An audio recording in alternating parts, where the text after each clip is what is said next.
சப்பாத்தி மென்மையாக வரலன்னு சொல்லி கவலைப்படுறீங்களா? அப்படின்னா இந்த தேங்காய் பால் சப்பாத்தி ரெசிபியை கண்டிப்பாக ட்ரை பண்ணுங்க. பால், தயிர் எதுவுமே தேவையில்லை, தேங்காய் பால் மட்டுமே போதும். சூப்பர் அண்ட் சாஃப்டான ரொம்பவே டேஸ்டான சப்பாத்தி ரெடி. எப்படி செய்கிறதுன்னு சொல்லி இந்த வீடியோவை ஸ்கிப் பண்ணாமல் ஃபுல்லாக பாருங்க. வாங்க வீடியோக்குள்ளே போகலாம். இந்த தேங்காய் பால் சப்பாத்தி செய்கிறதுக்கு நான் இன்றைக்கு கோதுமை மாவு தான் எடுத்துருக்கிறேன். நான் இந்த அளக்குற கப்பாலேயே உங்களுக்கு அளவுகள் எல்லாம் அளந்து காட்டுறேன். நீங்கள் அதே மாதிரி செய்து கொள்ளுங்க.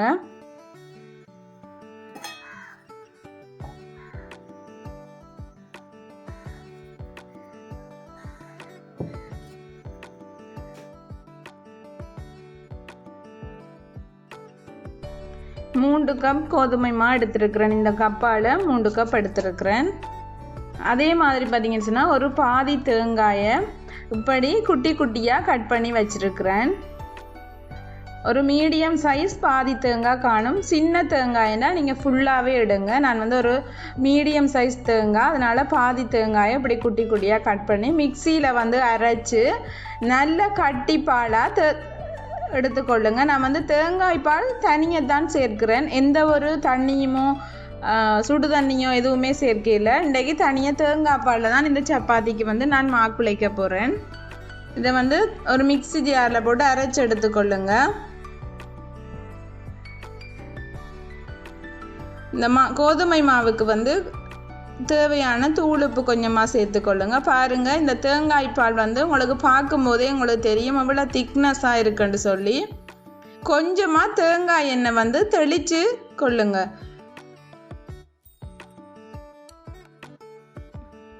பாருங்க இவ்வளோ க்ரீமியாக திக்னஸ் ஆகிருக்குன்னு சொல்லி.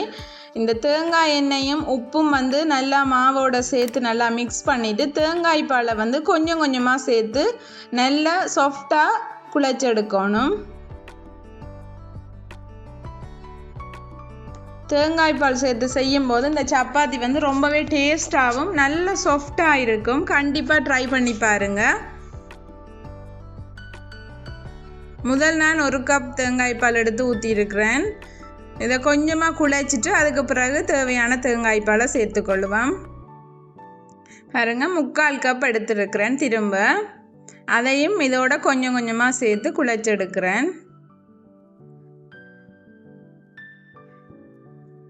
நீங்கள் எந்த கப்பில் அளக்குறீங்களோ அதே கப்புலேயே தேங்காய் பால் எடுத்துக்கொள்ளுங்க. அப்போ தான் உங்களுக்கு அந்த சப்பாத்திக்குரிய தண்ணி பதம் சரியாக இருக்கும். நான் இன்றைக்கு எந்த ஒரு தண்ணி சேர்க்காமல் தனியாக தேங்காய் பாலில் தான் குழைச்செடுக்கிறேன். சப்பாத்தி பிடிக்காதவங்க கூட இந்த மாதிரி ட்ரை பண்ணி கொடுத்தீங்கன்னு சொன்னால் கண்டிப்பாக சாப்பிடுவாங்க. மிச்சம் இருக்கிற தேங்காய் பாலையும் கொஞ்சம் கொஞ்சமாக சேர்க்கிறேன். பாருங்க, இதே மாதிரியே குழைச்சி எடுத்துக்கொள்ளுங்க. எனக்கு 3 கப் மாவுக்கு 1.25 கப் தேங்காய் பால் எடுத்தேன். நான் இப்போ அந்த மாவில் கொஞ்சமாக எண்ணெய் பூசிட்டு மாவை நல்லா இழுத்து பிசைஞ்சு விடுங்க. ஒரு 10 நிமிஷம் இதே மாதிரி குழைச்சி விடுங்க மாவை.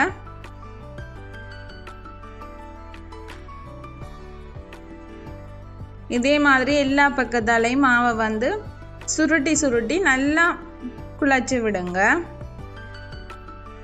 கொஞ்சமாக எண்ணெய் சேர்த்துட்டு ஒரு அரை மணித்தியாலம் இந்த மாவை நாங்கள் மூடி வைக்க போகிறோம். இந்த சப்பாத்திக்கு எந்த ஒரு அப்ப சோடாவோ எதுவுமே சேர்க்கல, தனியாக தேங்காய் பால் மட்டும்தான் சேர்த்து குழைச்சேன்னா ஒரு அரை மணித்தியாலம் விட்டிங்கன்னு சொன்னால் இந்த மாவு நல்லா சாஃப்டாக வந்துடும் உங்களுக்கு.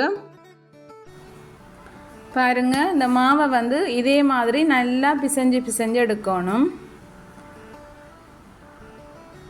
ஒரு அரை மணித்தியாலத்தில் நான் மாவை இதே மாதிரி குழைச்சி எடுத்துட்டு மாவை 2 ஆக்குறேன். 2 ஆக்கிட்டு நான் செய்கிற மாதிரியே செய்யுங்க. மாவை நல்லா இழுத்து விட்டுட்டு இதே மாதிரி இழுத்து நல்லா 2ஆக மடித்து மாவை நல்லா கையாலேயே பிசைஞ்சிடுங்க. அப்போ உங்களுக்கு சப்பாத்தி எவ்வளோ நேரமானாலும் அந்த சாஃப்ட்னஸ் போகாமல் நல்லா சாஃப்டாகவே இருக்கும்.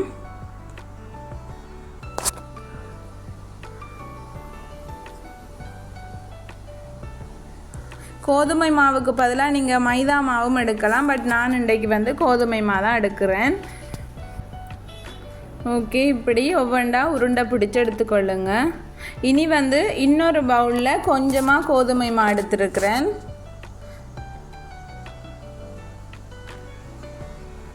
அதில் வந்து இந்த உருண்டை பிடிச்சிருக்கிற மாவை வந்து நல்லா அந்த கோதுமை மாவுலேயே தொட்டுட்டு அதை வந்து இனி நாங்கள் சப்பாத்தி கட்டையில் வச்சு நல்லா தேய்ச்சி எடுத்துக்கொள்ளுவோம்.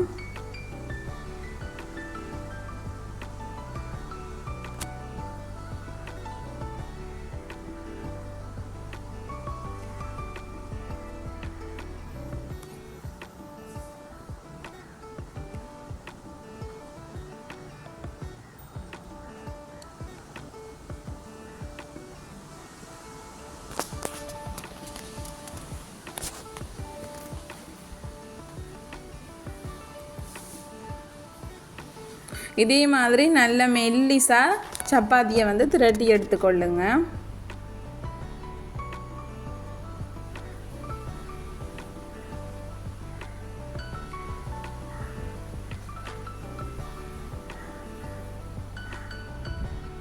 பாருங்கள் எவ்வளோ மெல்லிஸாக இருக்குன்னு சொல்லி. நீங்கள் சின்னனா திரட்ட போகிறீங்களாம் திரட்டி எடுக்கலாம். பட் நான் வந்து கொஞ்சம் பெருசாக திரட்டி எடுக்கிறேன்.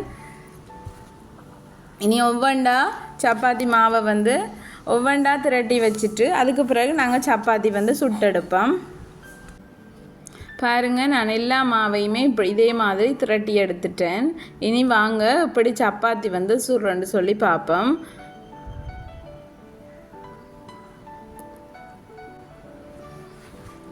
இனி ஒரு அடுப்பில் வந்து தோசைக்கல்லை வச்சுட்டு கொஞ்சமாக எண்ணெய் தேய்ச்சிட்டு இந்த தோசை தகரம் வந்து நல்லா காஞ்சி வரணும். நல்லா சூடு ஏறினதும் அடுப்பை குறைச்சி வச்சுட்டு இந்த தேய்ச்சி வச்சுருக்கிற சப்பாத்தியை வந்து சேர்த்துட்டு இந்த ஓரங்களை வந்து கையால் அமர்த்தி விடுங்க.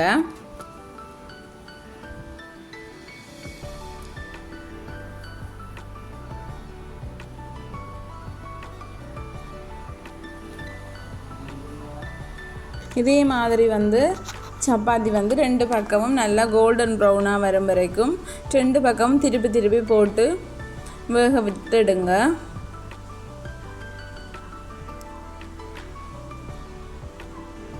எப்படி பாருங்கள், புஷ் ஒன்று கொண்டு எழும்பி வருகுது. சூப்பரான சப்பாத்தி வந்து ரெடி ஆகிட்டு, தேங்காய் பால்ட்ட செய்த சப்பாத்தி ரெடி ஆகிட்டு. நீங்கள் தண்ணி சேர்த்து செய்தீங்கன்னு சொன்னால் இவ்வளோ சாஃப்ட்னஸாக வராது. ஆனால் நீங்கள் தேங்காய் பாலில் சேர்த்து செய்யும்போது அந்த மாவு வந்து நல்லா உங்களுக்கு குழைக்கும் போதே தெரியும், நல்ல சாஃப்டாக வரும். சூப்பரான சப்பாத்தி ரெடி ஆயிட்டு. ஓகே, சூப்பரான சப்பாத்தி வந்து ரெடி ஆயிட்டு. நல்ல சாஃப்டான சப்பாத்தி பார்க்கும்போதே உங்களுக்கு தெரியும். நான் உங்களுக்கு ஒரு சப்பாத்தியை வந்து பிச்சு காட்டுறேன். சூப்பரான தேங்காய் பால் சப்பாத்தி வந்து ரெடி ஆயிட்டு. பாருங்கள் எவ்வளோ சாஃப்டாக பிஞ்சு கொண்டு வருதுன்னு சொல்லி. பிரிக்கும் போதே உங்களுக்கு தெரியும், நல்ல லேயர்ஸாகவும் இருக்குது, நல்ல சாஃப்ட்னஸாக இருக்குது. கண்டிப்பாக வீட்டில் ட்ரை பண்ணி பார்த்துட்டு எப்படி இருக்குன்னு சொல்லி சொல்லுங்கள். சாஃப்டான சூப்பர் அண்ட் டேஸ்டியான தேங்காய் பால் சப்பாத்தி வந்து ரெடி ஆயிடுச்சு. ஓகே, இந்த வீடியோ பிடிச்சிருந்தா லைக் பண்ணுங்கள், கமெண்ட் பண்ணுங்கள், ஷேர் பண்ணுங்கள். மறக்காமல் ரெச்சி கிச்சனை சப்ஸ்கிரைப் பண்ணுங்கள்.